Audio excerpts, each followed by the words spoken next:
Siap cek, insya Allah kita bertemu hari Senin di Melego Kabupaten Aceh Besar. Salam olahraga dari Stadion Istora Senayan,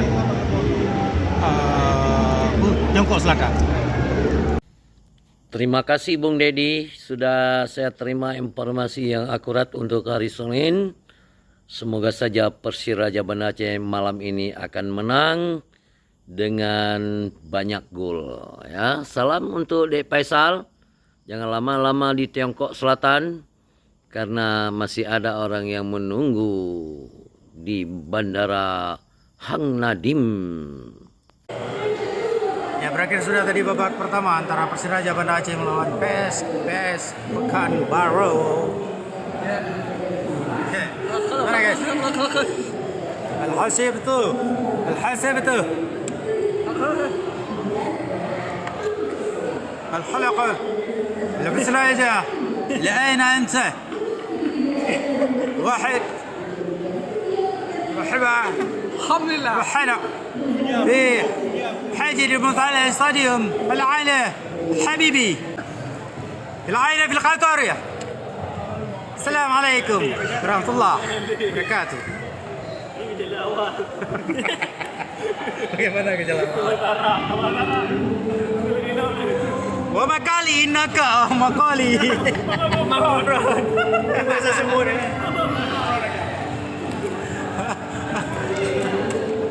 Wamakali ya Persiraja wamakali. Iya kali.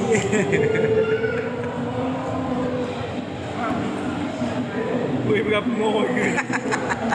Mohon juga. Oh, kalah. Masih cair. Masih sih.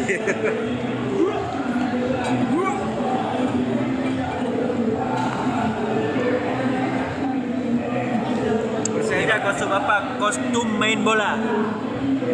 Sengaja oren. SBS putih.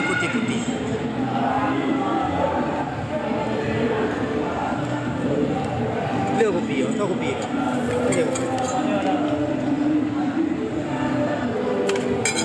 Hai, tahu kopi panas aja.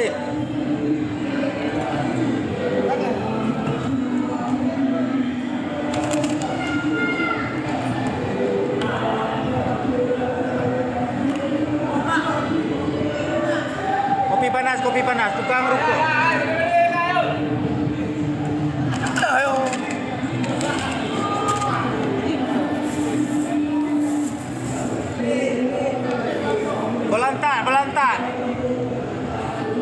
Belantak.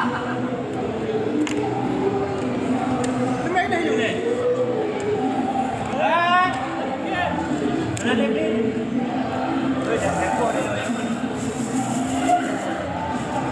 Enggak.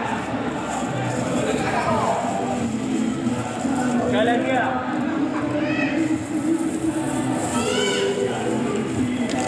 Buang sampah pada depannya, Bu.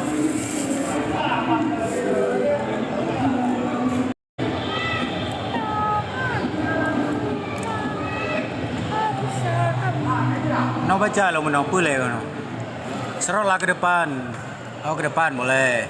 Ada skor dengan skor 4 mengkelih Huberaya Pak stiker. 1-0 Persiraja. Waduh kalau. 1-0 Persiraja. Lagi urung live banjir. Pak banjir. Begitu saya komen Pak banjir. Apa belakang. Hadap ke depan ini ada pemain-pemain lagi latihan ini. PS bang ke depan, siap. Masih